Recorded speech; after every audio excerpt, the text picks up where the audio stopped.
বন্ধুরা, আমি আর একটা নতুন ডিশ বানাচ্ছি, মুসুরি কলাইয়ের বড়া। দেখুন কেমন হচ্ছে।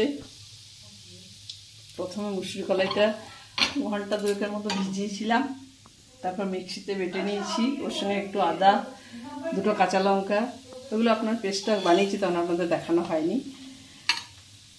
তারপরে এটা একটু নুন দিয়ে পরে একটু হাতে করে ফেটে নিলাম। ফাটার পরে সরষের তেল দিয়েছি তাওয়াতে, তারপরে এবার ছোট্ট ছোট্ট করে বড়া আকারে দিলাম। উল্টে একটুখানি খুন্তি দিয়ে একটু দেবে দিলাম, তাহলে একটু বেশ বড়ার মতো হলো, চাপটা চাপটা। এবার একটু ভাজছি কম আছে,